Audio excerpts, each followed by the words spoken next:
നമ്മുടെ വീട്ടിൽ നിന്ന് നമ്മൾ പുറത്തേക്ക് ഇറങ്ങുമ്പോൾ നമുക്ക് ഉണ്ടാകാവുന്ന ഒരുപാട് ആകാംക്ഷകളുണ്ട്, ആശങ്കകളുണ്ട്, ഭയങ്ങളുണ്ട്.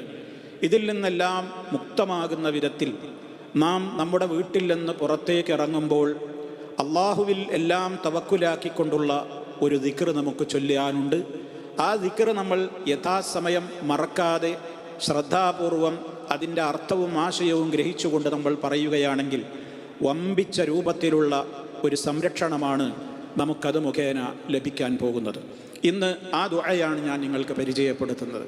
മഹാനായ അനസ് ഇബ്നു മാലിക് റളിയല്ലാഹു തആല അൻഹു പറയുന്നുണ്ട്, അള്ളാഹുവിൻ്റെ റസൂൽ സല്ലല്ലാഹു അലൈഹി വസല്ലം പഠിപ്പിച്ചു തന്നു, മൻ ഖാല ഇദാ ഖറജ മിൻ ബൈത്തിഹി, ആരെങ്കിലും തൻ്റെ വീട്ടിൽ നിന്ന് പുറപ്പെടുന്ന വേളയിൽ ഇപ്രകാരം പറഞ്ഞാൽ, ബിസ്മില്ലാഹ് തവക്കൽതു അലല്ലാഹ് വലാ ഹൗല വലാ ഖുവത ഇല്ലാ ബില്ലാഹ് എന്ന് പറഞ്ഞാൽ, യുഖാലു ലഹു, അവനോട് പറയപ്പെടും, ഹുദീത, നിനക്ക് ഹിദായത്ത് ലഭിക്കപ്പെട്ടിരിക്കുന്നു, വ കുഫീത, നിന്റെ കാര്യങ്ങൾക്കെല്ലാം നിനക്ക് മതിയാക്കപ്പെട്ട നിലക്ക് നിനക്ക് എല്ലാം ലഭിക്കപ്പെട്ടിരിക്കുന്നു, വ വുഖീത, നിനക്ക് കാവൽ സംരക്ഷണം നൽകപ്പെട്ടിരിക്കുന്നു.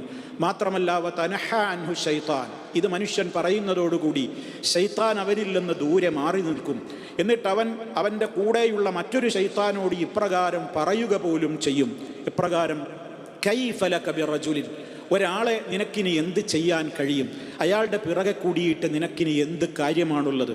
കാരണം ഖദ് ഹുദിയ, അയാൾക്ക് ഹിദായത്ത് ലഭിക്കപ്പെട്ടിരിക്കുന്നു, വ കുഫിയ, അയാളുടെ കാര്യങ്ങൾക്കൊക്കെ മതിയായ വിധത്തിൽ അയാൾക്ക് എല്ലാ രൂപത്തിലും നൽകപ്പെട്ടിരിക്കുന്നു, വ വുഖിയ, അദ്ദേഹത്തിന് സംരക്ഷണവും നൽകപ്പെട്ടിരിക്കുന്നു എന്ന്. സഹോദരങ്ങളെ, അബൂദാവൂദും തിർമിദിയുമൊക്കെ റിപ്പോർട്ട് ചെയ്തിട്ടുള്ള ഹദീസാണിത്.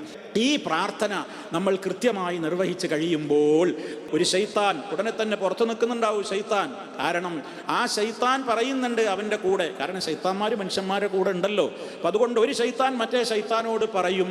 അത് വിശദീകരിക്കുന്ന നേരത്ത് പണ്ഡിതന്മാർ പറയുന്നുണ്ട്, കാരണം ശൈത്താൻ മനുഷ്യൻ പുറത്തേക്കിറങ്ങാൻ നേരത്ത് ഒരു ചൊല്ലുന്നുണ്ടോ നോക്കി നിൽക്കുകയാണ്. കാരണം അവൻ്റെ പിന്നാലെ കൂടി അവനെ ഏതെല്ലാം വിധത്തിൽ നശിപ്പിക്കാനും വസ്വാസിലാക്കാനും പഴപ്പിക്കാനും ഒക്കെ മാർഗങ്ങളുണ്ടോ എന്ന് നോക്കുകയാണല്ലോ. അതുകൊണ്ട് തന്നെ ഈ ദിക്ർ മനുഷ്യൻ അങ്ങ് ചൊല്ലുന്നതോടുകൂടി ശൈത്താന്മാർ പരസ്പരം പറയും, എന്താ പറയുക, ഇനി ഈ ആളെ പിന്നാലെ കൂടിയിട്ട് കാര്യമല്ല, അയാൾക്ക് വേണ്ട കാവലും ഹിദായത്തും സംരക്ഷണങ്ങളും ഒക്കെ നൽകപ്പെട്ടിരിക്കുന്നു. അതുകൊണ്ട് ഇനി ഇയാളെ പറ്റിക്കാനോ ഇയാളെ ഏതെങ്കിലും വിധത്തിൽ നശിപ്പിക്കാനോ സാധിക്കുമെന്ന് ഇനി നമ്മൾ കണക്ക് കൂട്ടേണ്ടതില്ല. അത്ഭുതത്തോടു കൂടി ശൈത്താൻ മറ്റേ ശൈത്താനോട് പറയും.